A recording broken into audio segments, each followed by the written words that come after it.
welcome to Lead Live, reminding you of your personal genius and how you think in order to actualize what you desire.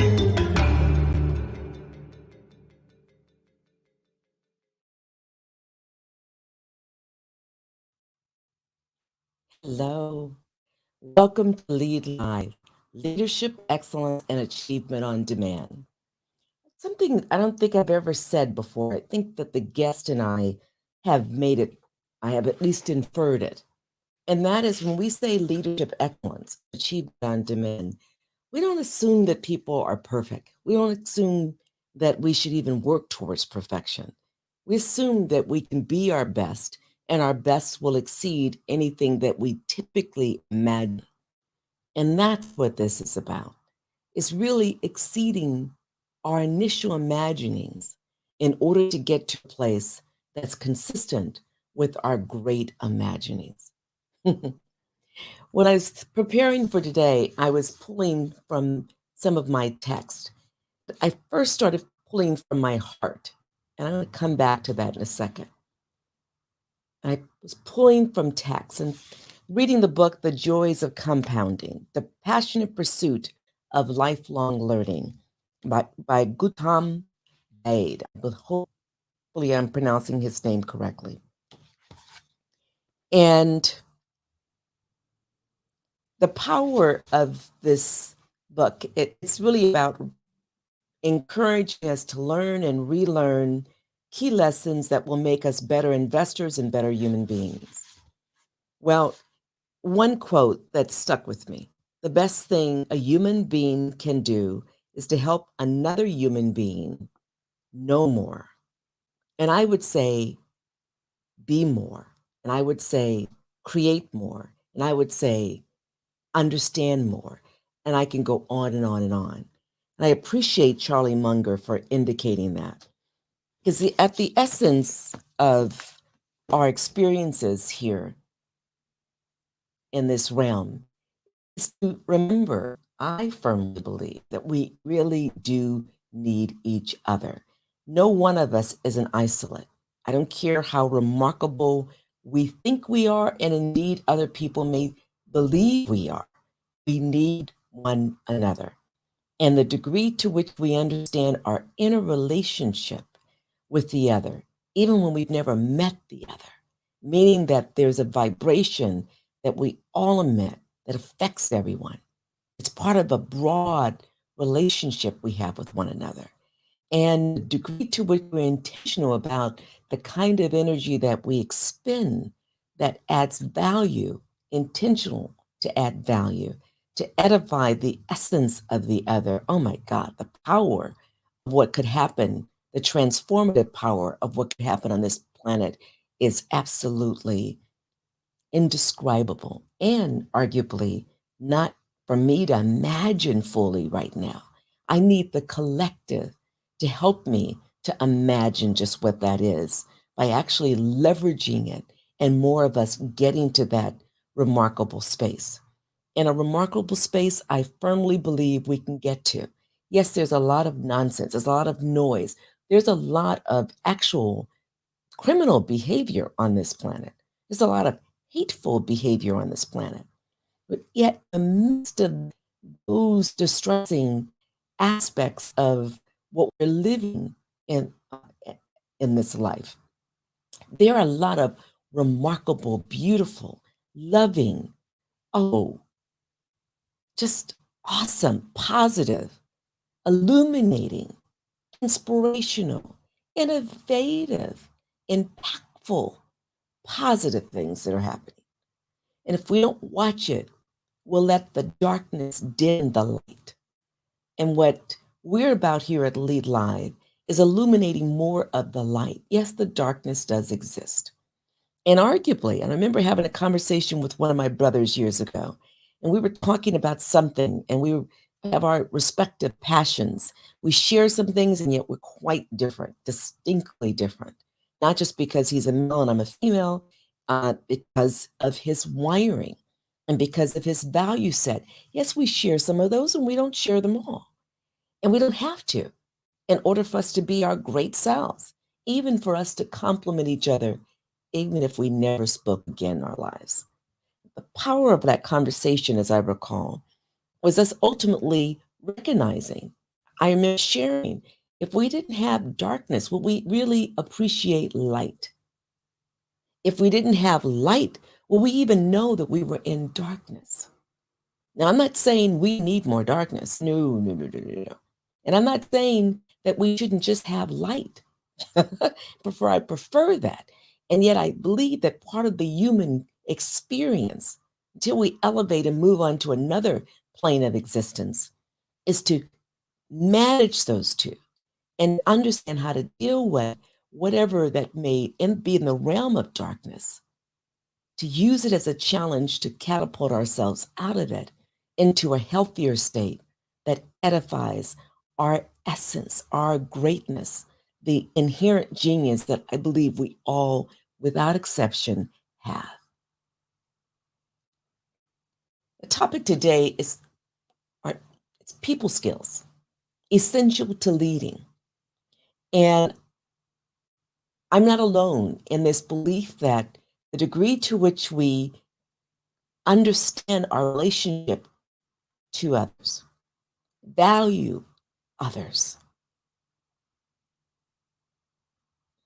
care for others, beginning with the self, really is a precondition to our being able to lead effectively. Yes, I know there's a lot of folks in leadership roles at all levels of our various societies across the globe. And just because one's in a leadership role, heck, just because I've been and am in a leadership role, doesn't mean that I'm predisposed to leading effectively or others are predisposed to lead effectively. It really takes intention. And it takes more than just, I'm passionate, I want to be in that role, whatever that role happens to be.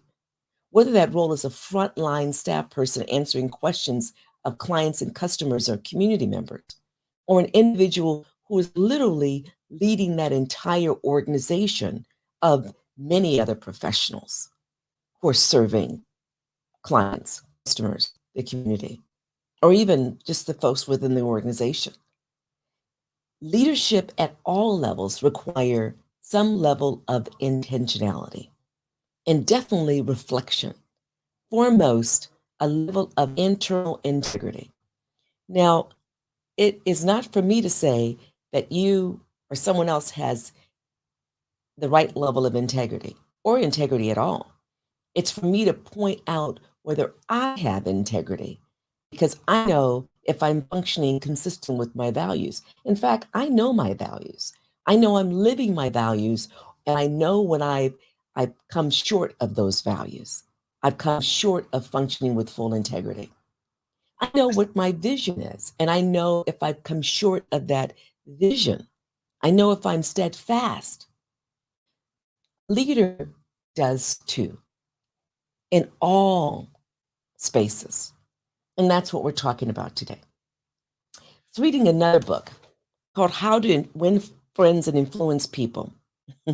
Reportedly, according to Dale Carnegie, the only book you need to lead you to success. Now, it's definitely an intriguing book. And I got to tell you, so much of what's in this book and so many other books, many books, hundreds of books I've read over well over 40 years, are things that a lot of us know intuitively. And intuition, what is? It's one of our highest mental faculties. And I know most of us think we feel like it is a emotional faculty. It is a mental faculty, a highest one that's directly connected to our heart, directly connected to our emotional mind. And the degree to which we know that we know and we don't need evidence, the evidence later on reveals what we knew, that's intuition. And I say it comes from a higher source.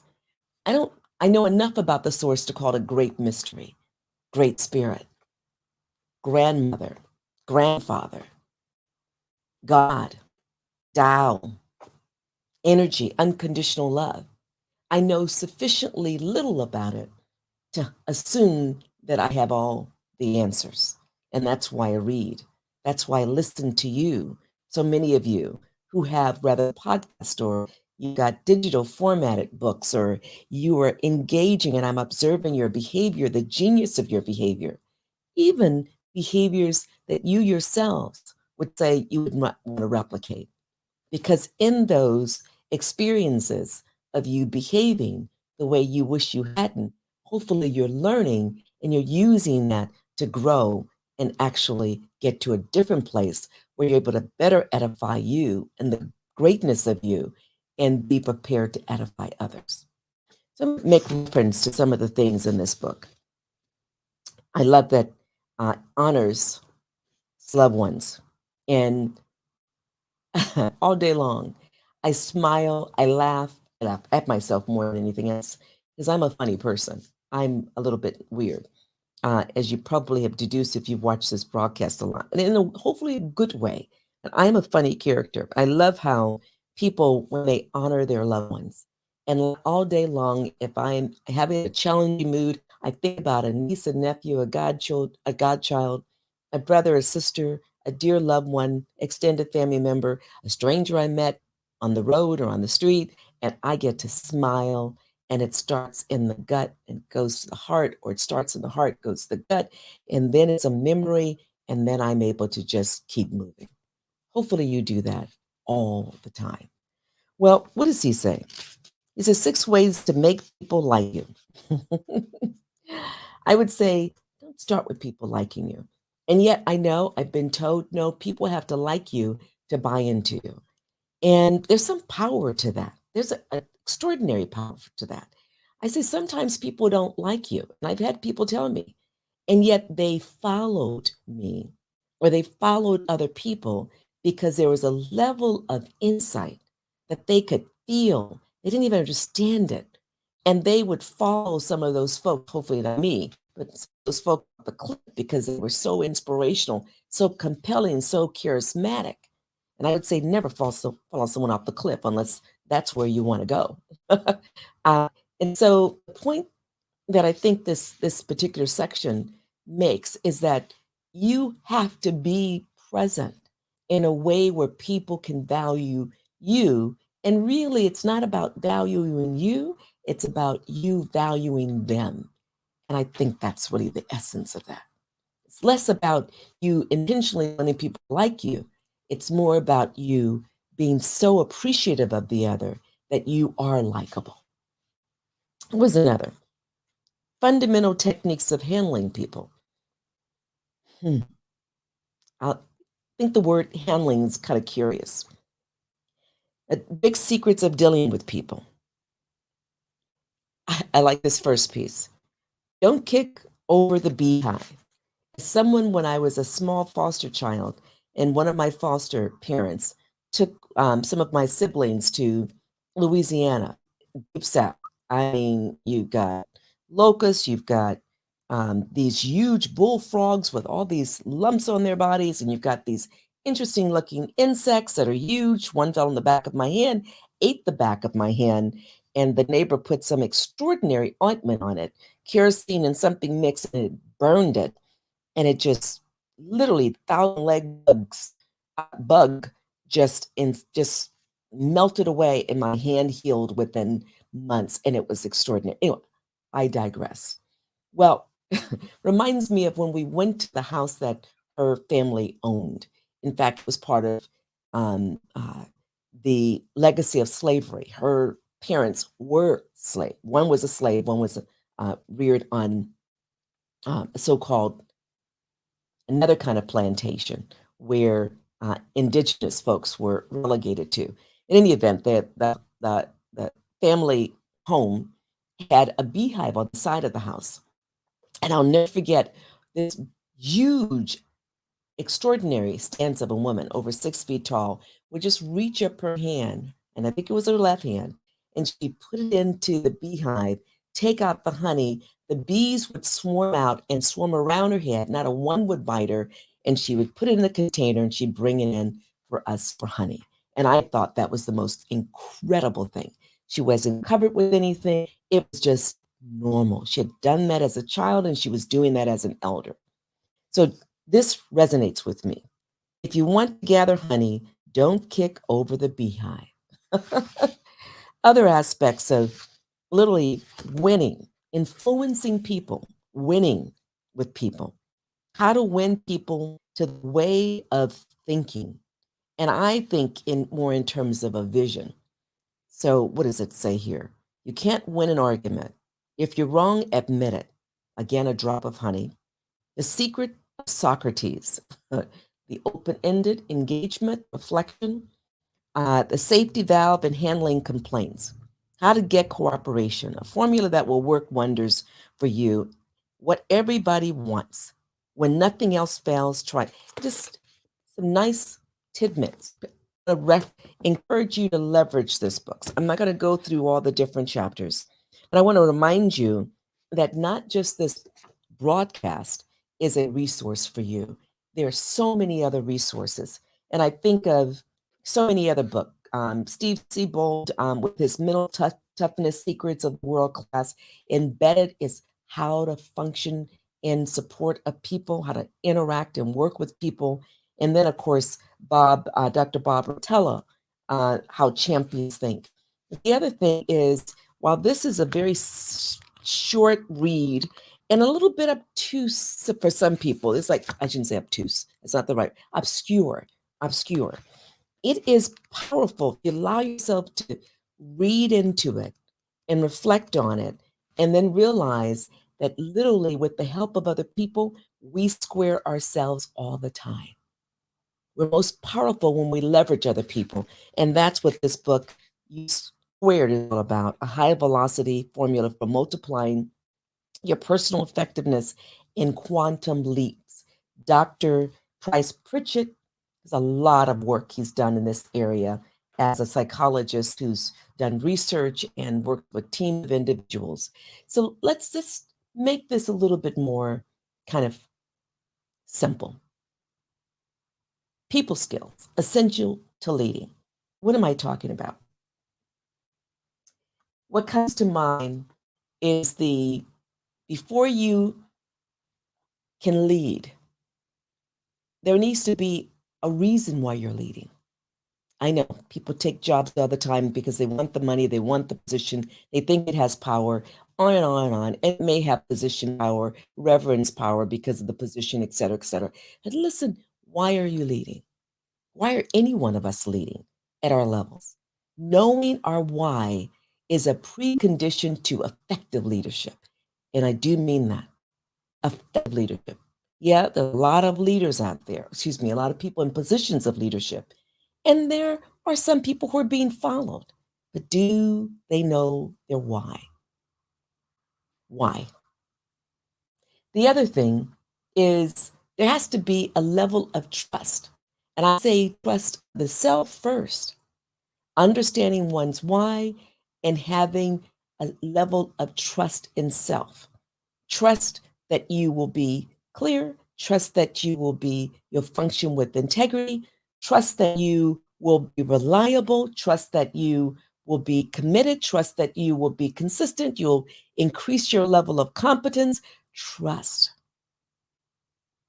One who trusts him or herself is more likely to trust the other, whoever the other is, be it a colleague, be it a direct report who's a colleague, be it an individual who's a report to a direct report. When one trusts him or herself, wired to trust the other. Doesn't mean that you trust them about everything. For that matter, people don't know everything.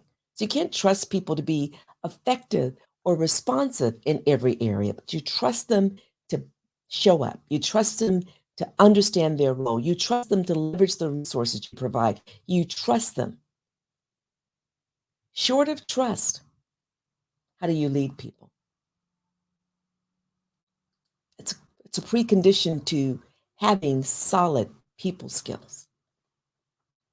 So what is leading? I'm going to back up and answer that question for you just briefly. I know you have different definitions of leadership, and quite frankly, you can go on the internet, you can find all kinds of books, thousands of books, literally, not figuratively. And oh my God, millions of messages around 28 key aspects of leadership, 3 major aspects of leadership, 50. You can go on and on and on. The bottom line, from my humble perspective, is that a leader has to know his or her why, has to trust self and be able to trust others. And then what? Understand that the role is about guiding. It's about providing information, inspiration, insights, innovations, and calculable impacts. People have to see you demonstrating, modeling the best,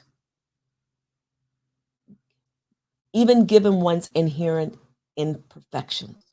People have to see you modeling leadership that you yourself imagine they're engaged in.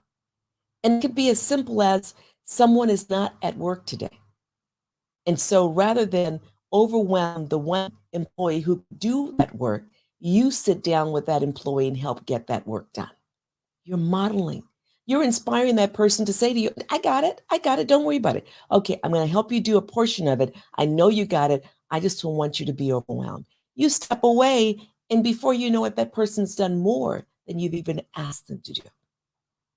Or you provided incentives that may not even be monetary. Monetary helps, but only to a certain point.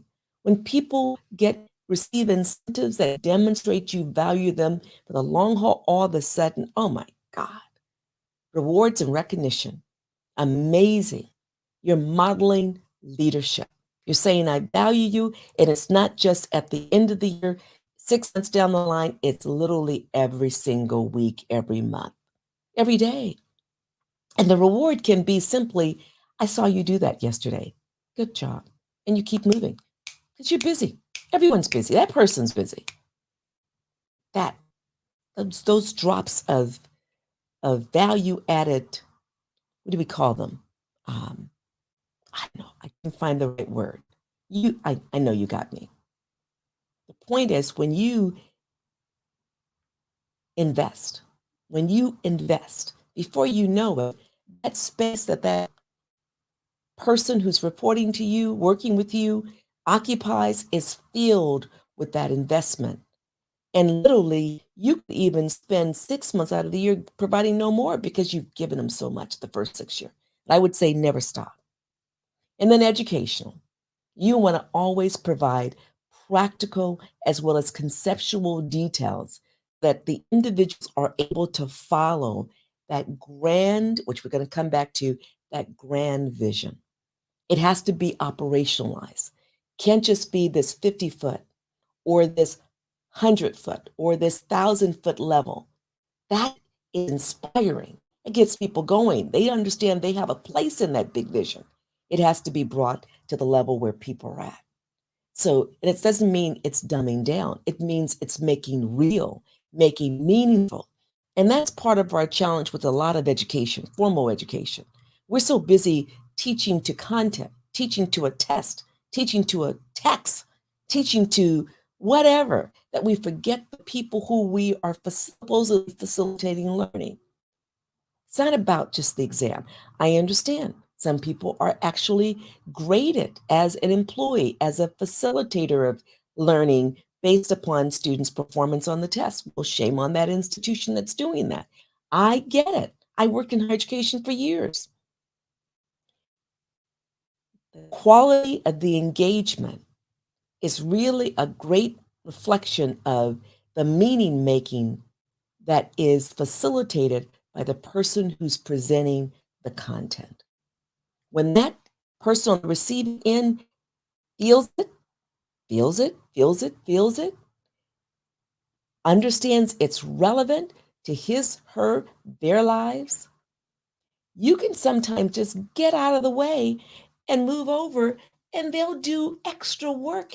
And it's been tried, it's been proven, and it's been demonstrated over and over again. Whether it's a pre-K child, a 12th grader, a college undergrad, a PhD student, a trained physician who's getting continuing education, it really doesn't matter where one is in the spectrum, or someone who never completed school and yet is always engaged in learning and a remarkable asset to an organization because of his or her literal effectiveness. The degree to which meaning making is facilitated, move out the way, because they will take it to a level that you can't imagine. And that's part of effective leading. It's giving people space to be creative, giving people space to reflect with other colleagues. In fact, creating conditions so that colleagues can interact and share in a way that is not threatening, in a way that is welcoming, in a way that is supportive, even confidential where necessary, yet definitely where it edifies the spirit of everyone engaged in those transactions and those meaningful, facilitated more than sessions, learning series, where the operations of the business is enhances by leaps and bounds, just ratchets up the level of quality because people know this organization is theirs. No, they don't own it necessarily unless they own it. And they're part of a collaborative effort where they're business partners, part of a mastermind group, be it small, be it huge, be it ubiquitous. When people own and then they feel honored by those who are facilitating, whether it's a profit, nonprofit, or entrepreneurial series of businesses working in collaboration, when people leading, facilitating those sessions, make everything meaningful, relevant, tangible for the person on the receiving end, oh my gosh, those folks will work head over heels for that organization, for that network of colleagues, for those business partners, because it's theirs. They have to own it. They're part of it. They've contrived a lot of the systems, the policies, the practices, the resources, because their voices were at the table always throughout it. Or as you've shifted as a leader and you've ensured their voices are now at the table when they weren't before because you didn't have this leadership mindset. You didn't know it was a possibility. You didn't know that there was so much that's reflective of this across the planet, not just in one part of the planet, but across the planet. When you have folks immersed in the business of the business and they're responsible for making the business effective, oh my God. And they're rewarded. They're even rewarded when they take a route, go down a journey alone or with a team, and they failed. They're rewarded because they took the risk. And they're encouraged to learn from that failure so that the next one would be better. They may still fail getting to the end, but they're better. And they get better. They get better. And before you know it, you knock it out the park. And people say, how in the heck did that business get to that level? Or those businesses get to that level or those levels? It's because there was enough trust. There was enough vision about the end goal. There was enough engagement along the way. There was enough clarity, resource investment, and ongoing affirmation of everyone on that journey, in all the processes. Ownership. Ownership. Ownership, and someone external comes into the organization to disrupt it. I can't even enunciate it so well because there's no place for it. The people in the organization will just respectfully, because they've learned to engage respectfully and they realize they don't have to harm someone to keep moving in the right direction, they'll respectfully say no thank you and keep moving. And then the person will either transform consistent with that, the common currency, the culture of that organization or that multiple networked entity, or they just realize, oh my God, I don't fit, and they'll go someplace. That's what they do. Hopefully they'll take the learning with them and help inspire the same kind of transformation in the next organization. So what's coming to mind? What does a leader do? A leader guides. a leader educates. A leader equips the team, and I always call it teams. It could be a team of one, it could be a team of 50,000, could be a team of 100,000. Always equips the team with the essential resources. And what does the team do? The leader does with the team ensures the vision is clear, and the vision allows for everyone who's part of that networked organization to be able to have their own vision fit within it. If the vision is too narrow, it will eliminate folks in the organization. If it's sufficiently large, compelling, inspirational, oh my God, who would not want to be part of it? And folks will not only champion it, they'll make certain that the vision is achieved in record time. What did my mentor Eric Olson say about Elon Musk? He said, I'm not going to paraphrase the statement of Elon Musk well, so my apologies to those who value him, those who know him, and him. Yet the essence of it was dream big. Think about all the things you want to accomplish in 10 years. I think the year was 10. And be as descriptive as you can.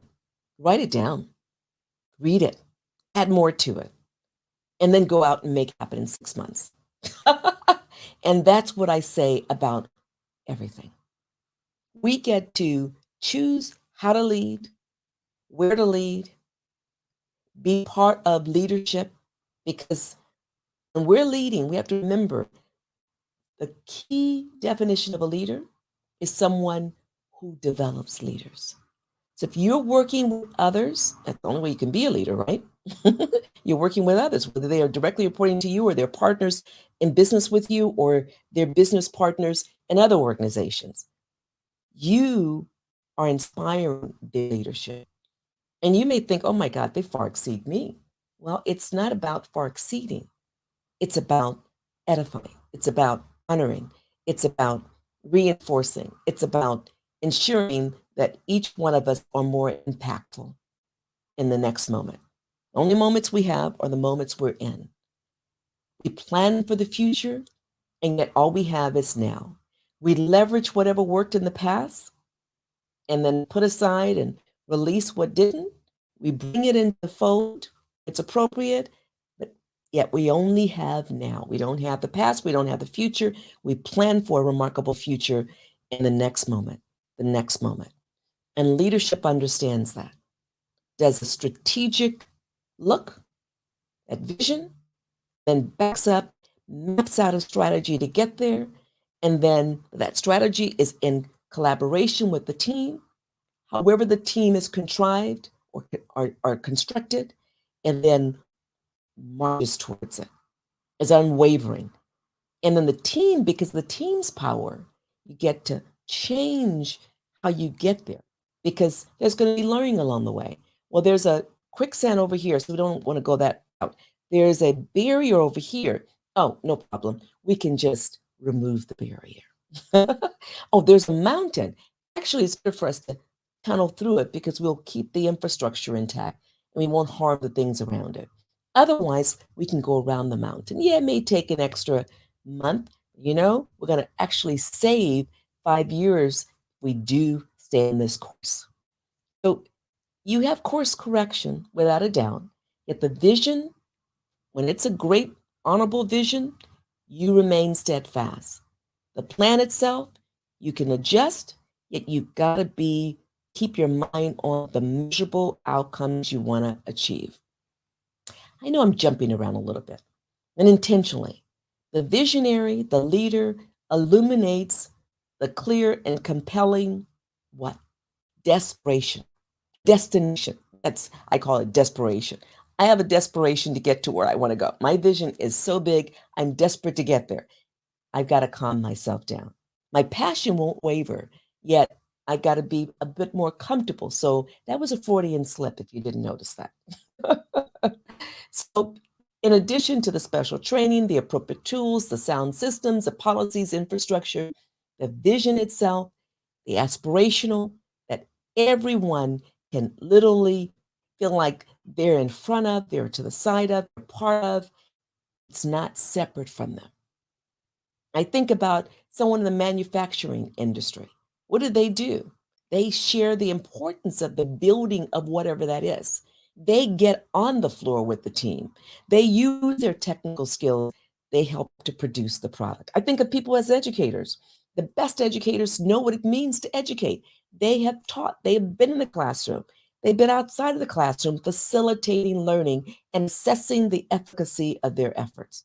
And no longer, never assuming they know it all, that they've gotten to the destination and they don't need additional learning. Same thing in folks in medicine or healthcare, whether they're medical doctors or whether they are nurses or whether they are other major practitioners on the front line, helping patients experience the health system. Learning, leadership, engineering, inventing systems or machines that solves a problem. Leaders are at every point in that process. They're demonstrating through their own behavior how the engineers, as part of that organization or those networks, can accomplish either revising the system, leveraging the system, updating policies, protocols, schematics, bringing in new partners, influencing the major policies at the municipal, governmental level. They're demonstrating it. Scientists carrying out research in a lab, contributing to knowledge. They're engaged, they're leading by example. Media design consultants or leaders within organizations. Interactive visual and marketing products. They're doing it. We lead by example all the time. But foremost, people skills is really about being genuinely interested in others. Do you really like the other? And I know folks, remarkable, beautiful people who just really don't like people. And I don't get it. I honor it. And so they keep themselves away from having to deal with a lot of folks. And yet they're astute enough to know they need people just like the rest of us. And so they manage the fact that they're not genuinely interested in others. So leaders, those who are really effective with people skills, they genuinely are interested in others. They're open-minded, they're flexible. And so they can relate to different kinds of people from different walks of life, different genders, different ethnicities, different cultural beliefs, heck, different experiences. Some that are problematic, some that are, oh my God, I wish I could experience that, but I don't even understand it. Able to be genuinely interested in the other, that doesn't mean you adopt the other's values. It may be at odds with yours, yet as long as they are in sync with the organization or the initiative of whatever that business partnership is all about, that's what matters. This wiring that the other has to think like me, or has to be like me, or to make me feel comfortable all the time is part of the challenge that we have as humans. We don't benefit from everybody being like us. Yeah, it may feel comfortable at a moment, but what will happen? We'll end up having this homogenated something that has no flavor, no real interesting aspect.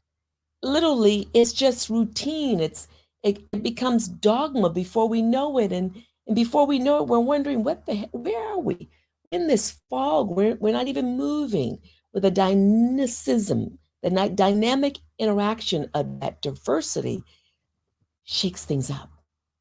And if we allow it, allows us to grow. If we allow it, when we embrace it, oh my God, leadership is off the charts. We have so many examples of that.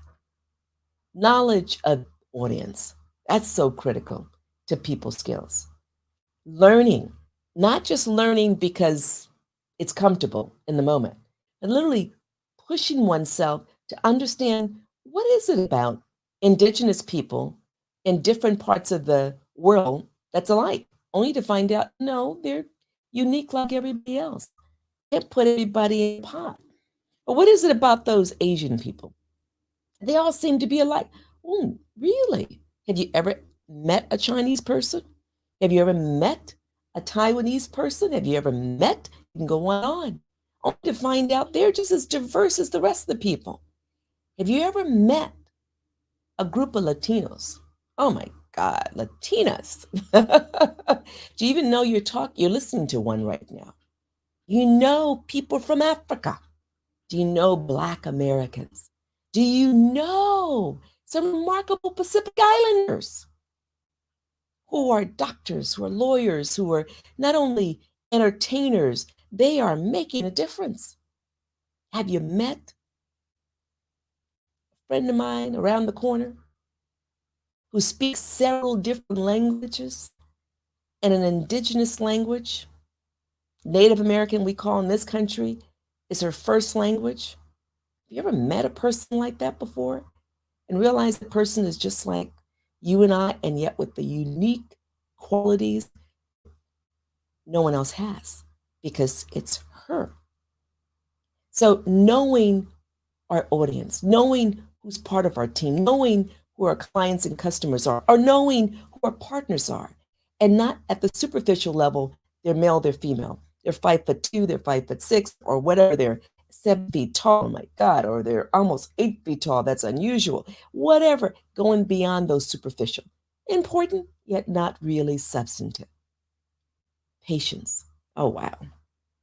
Having patience. When we have patience with ourselves, we're more likely to have patience with the other. Now, I mentioned this a lot over the years. The power of understanding self in a way where we can appreciate the self, value the self, and allow the self to be more comfortable in the temple that we reside in, or in which we reside. And then, wow, we can see the other more. One thing I learned from one of my foster parents, first name is Odessa. I remember having different people come to the house. I shouldn't say having because it wasn't my house and I really didn't belong to them. I was temporary. And so they were Black, neighborhood had Black folks. They were white. There's a few whites in the neighborhood, one on the street. They were Latino. They weren't so close in the neighborhood. Native American. So that diversity that came in and out of the house, not regularly, but at different times, was curious. And I remember her saying to me, and not necessarily in these words, and I'm sure I'm not doing it justice, these words. And that is, we don't really understand the other unless we are able to experience the other through their own colored lenses. We all see the world in a certain way. We're predisposed to function and experience the world a certain way. We are certain values. Some of us know our values. Many of us don't even know what our values are. We've adopted them from the persons we were reared by. And we've not questioned whether we want to keep those values. We've just, that's what all I know. We get to question as adults. We may end up adopting all of them because they work for us. And that's the power of us. Just to kind of go through life and not choose is really not honoring the power of us.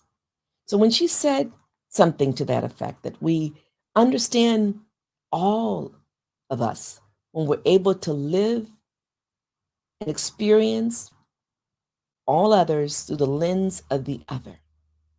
And so that taught me early on. I don't even think I was 9. I remember hearing it. It became a meme in my head as I interact and watch the world around me. And because I talked weird, according to my peers in the neighborhood, this is in South Central Los Angeles. We didn't call it South Central, we call it Los Angeles. And they said, it called me all kinds of names and I was supposedly weird and all that. I always spoke like this. They were like, why do you talk that way? And, there was all these little negative statements to describe my talk. And then I had no idea because, you're 6 years old, you're 7-year-old, you only say what you say. And you typically say what the environment says. You you reflect that. Well, I wasn't for some strange reason to them, and ultimately, at times when I reflected, even to myself. But then at some point I realized, well, whatever. I am who I am, so deal with it. That was the statement to myself. So when she said that, I began to deal with me more. Begin to think, well, what's my colored lenses? What color? Well, my lenses are literally this brownish taint of black. And that's not what she was talking about. She was saying experiences, lived experiences, patterns of behaviors, um, predispositions, wiring of the person, values that they have. Now, there's no way that we could have all that for the billions of people on this planet, at least that I'm aware of now. We're a complete 100% empath, perhaps. I don't know if that would be healthy, but who knows? So, given that, my wiring was to be open to people because I thought it was fascinating to listen to people, to try to understand what they actually meant. Because her statement made me assume that she meant, because I was interpreting, I didn't ask the question, because in that household, you were not supposed to speak unless you were spoken to and asked a question. There wasn't a free flow of ideas, there was just statements made, kind of an autocratic environment and more straight. In any event, in that moment, that genius of a moment, I took away the importance of patience with myself as I reflected deeply on my own colored lenses. And then it gave me an opportunity to be, I think I was inherently empathetic. I don't know. I like to believe it, but certainly I gained greater empathy because I watched the adults around me in these different households that I was in with different people coming in and out. In one household, as many as 17 children. And I just watched what was happening to self in relationship to that, to others, individual others. And the level of empathy just seemed to be almost empathic. It's like, oh, I've got to protect this because this is a bit much. And yet, the power of leadership is understanding that empathy is absolutely a gift. A gift you give yourself for yourself, and a gift you give to everyone with whom you work. And when you're empathetic, you're predisposed to being not necessarily, but predisposed to being patient with yourself and therefore patient with the other. We have a tendency of doing a lot of projection and assuming that the other is literally how we feel about ourselves or what we do about ourselves. So I have a tendency, because I believe that doesn't mean I'm always true with people. When people go after me or they have a problem with me or they are challenged with me, I just am patiently empathetic and realize they're dealing with some internal challenge. So let them do what they need to do. Let them say, let them express, because it's not my stuff unless I choose and until I choose to take it on as my stuff. In the meantime, through my honest way of engaging, actively listen. And even when people give me compliments and they want to go out to support me, I actively listen to that and I'm empathetic. And I have a wiring to believe they're really focusing on their self and what they need. And I get to be a beneficiary of that. And when it feels good, it's great. And I can choose to accept it or just recognize it's the other person's stuff and it's theirs and edify them. Yet that honesty and trust that I build within self, lead as a leader, and even before thinking about myself as a leader, because even when I was in leadership roles, I never sat and stopped or walked and stopped and said, I'm a leader. Usually other people were saying leader. I was thinking, okay, well, what does that mean? What do they mean? And more importantly, I began to ask more and more my own why. Why am I doing this? And I had a vision by the time I was 20, which led me to lead in higher education. So it wasn't surprising that I went from being a frontline recruiter to advisor to coordinator to director to manager, blah, blah, blah, deans, VP, a college president, a executive vice chancellor. None of that was surprising because I knew my why was bigger than those roles. My why was bigger than being a higher education professional It's even bigger than my being a financial education professional now. It is big. And yet, the financial education or financial services industry allows me to hit my vision out the park. The higher education gave me the foundation to build my vision. Oh my God, it was awesome, even given the nonsense. Now, the financial services has its nonsense too. I got to tell you, hitting out the park is just, oh, working with people to understand that they can build a life, a legacy, more importantly, that's generational, and that's what they mean by legacy, and I get to complement that. Oh my God. And then having the knowledge of who they are in advance and as I engage with them, being patient to listen to understand, to honestly engage in that interaction so that they can see me as the trust they need in a professional. Being wired to be empathetic doesn't mean I'm perfect. I don't seek perfection, thank goodness. Knock on wood. Hopefully, never will. I don't think that's necessary. I think that's harmful. I seek to operate using good judgment.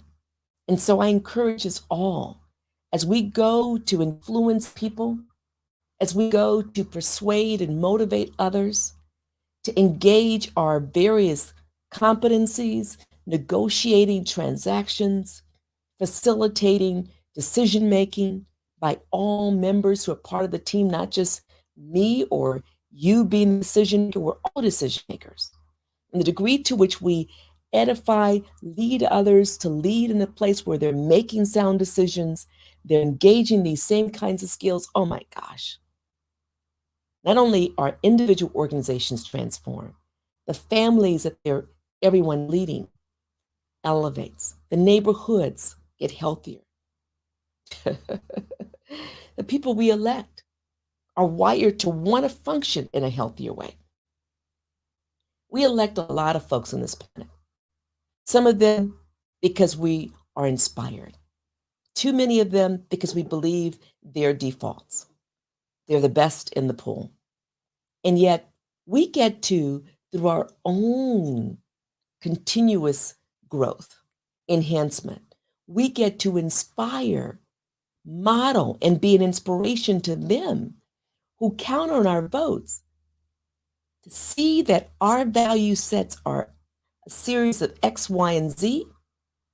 They get to align more to those healthier values, to see that our expectation is that the policies serve the greatest good and not just one segment or another segment of the population, but really is about the greatest good, addressing or redressing anything that might have harmed one or more, a multiple, or the entire population. Oh my God. We get to shift the nature of consciousness among elective officials like that. Because after all, what are they doing? Many of them, not all of them, many of them are wired to take the temperature of the room, of the citizenry, of the elected, of the folks who are likely to vote, and then say, that's where I'm going. Now, there are some leaders who are like, no, I'm looking at the grand picture. What's in the best interest of everyone? I'm going to take the temperature, and the temperature's hot. And yet, what we all need is a warm temperature so we can survive. Too much heat or too much cold, either extreme is going to harm us. We need to have the capacity to float in all of those, but then having that warm temperature that allows us to stay alive, to function, to thrive. So when we shift at whatever level we're at, as we shift, we inspire those who we elect to do likewise. And this broadcast is about everything, whether it is religion, whether it is politics, whether it is, oh my goodness, education, whether it is sexuality, whether it is, what's another key? The various different industries that we have. It's about everything. It's about everything. Even though we don't talk about each one of those topics explicitly, it's about all those things that make up or that we leverage as part of being in this body. And yet, I want to remind you that we, and some of you don't need to be reminded, that we're more than just this physical body. We're a spirit temporarily housed here, and we get to edify the nature of humanity and the degree to which we are self aware. We're presenting ourselves in that way. Oh my God. We can change things in an instant. So let's choose to compliment people, persuading, motivating them, helping them to decide, to commit, to passionately reflect their best as part of the team, the organization, the business partnership, to be positive in all relations, to affirm themselves so they can affirm everyone else, to ground themselves in a level of understanding. And literally, people say, I'm going to empower you. Bless their hearts. Because, humbly, I don't think I can empower anyone. What I could do is facilitate people's self awareness, give them information and opportunities to develop skills. Ultimately, each one of us empowers ourselves by doing the work. So, in our elevating one another, we help not only one another, even others through our modeling, gain the confidence to do the heavy lifting that leads to self empowerment. So, people skills, essential to leading, clearly, ability to communicate effectively, ability, valuing the other and demonstrating that value, trusting the other, and providing the right kind of latitude that demonstrates that trust, and support and edification that demonstrates the value. It is much more. And at the end of the day, it's about being trustworthy. People skills, when you're trustworthy, because you trust yourself, you engage in trust related transactions, even when there's conflict, even when there's disagreement, you're respectful. You practically engage, you don't separate yourself from. You continue to demonstrate your accountability. If you did something wrong, own up to it. It's not a big deal. I want to apologize. I didn't know what I didn't know. And your information, your feedback helps me to know. I'm walking around thinking I'm all that, only to find out a little bit of that, not all of that, because I made a misstep. And I'm human. I'm not perfect. You're more likely, when you're working with the team, to delegate when you have that level of trust, when you're wired to be open. You allow for that delegation to include the latitude for that person or those people to be innovative, to be creative, to even fail on their journey to a stellar performance. So communicate effectively. So do use what we call these interpersonal skills. Receiving the other, communicating effectively with the other. And at the end of the day, we're going to come back and talk about emotional intelligence. We take it for granted. And I'm so glad years ago, a famed researcher wrote a book on emotional intelligence. It's a dense book. It's a lot of research-related jargon in there. And yet there's a lot of good storytelling. And the essence is, we know emotions. It's 95 to 99% of what we do every day is really driven by the emotional mind, the heart-mind connection. And the degree to which our heart and mind are aligned at the conscious and the subconscious level, oh my God, we can knock it out the park. So we're going to come back and talk about emotional intelligence, which is literally a precondition to real success. It's not just our intellectual mind or decision-making mind, it's that emotional mind driven by the heart-mind connection. So when we come back, we're going to talk about that.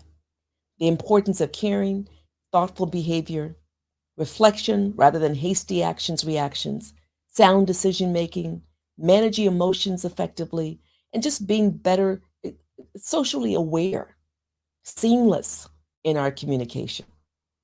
Seeking first to understand, listening for intent, guarding against assumptions. The other thing is we're going to delve deeper into these mental faculties that we have a tendency of mentioning here to understand their deep relationship, their inner relationship.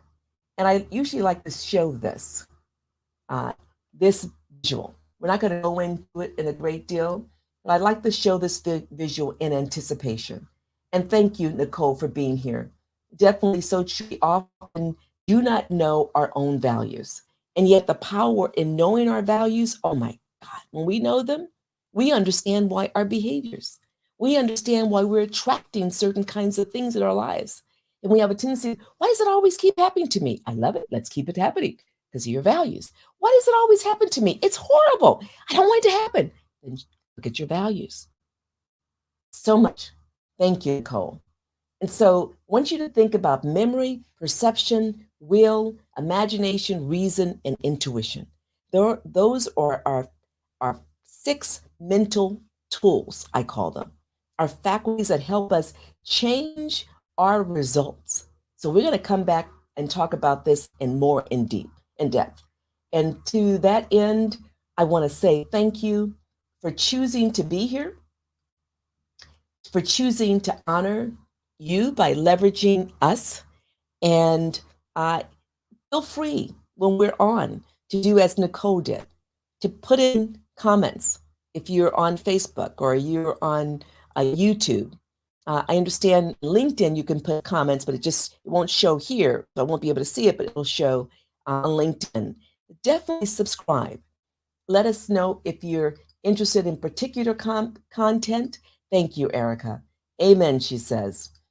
If you're interested in particular content, let us know. That's has to do with the topic of leadership mindset, leadership excellence. We only know what we know. We know a lot. We don't know the vast majority of the stuff out there. And that's why I have guests on here a lot, because I want you to be exposed to their personal genius.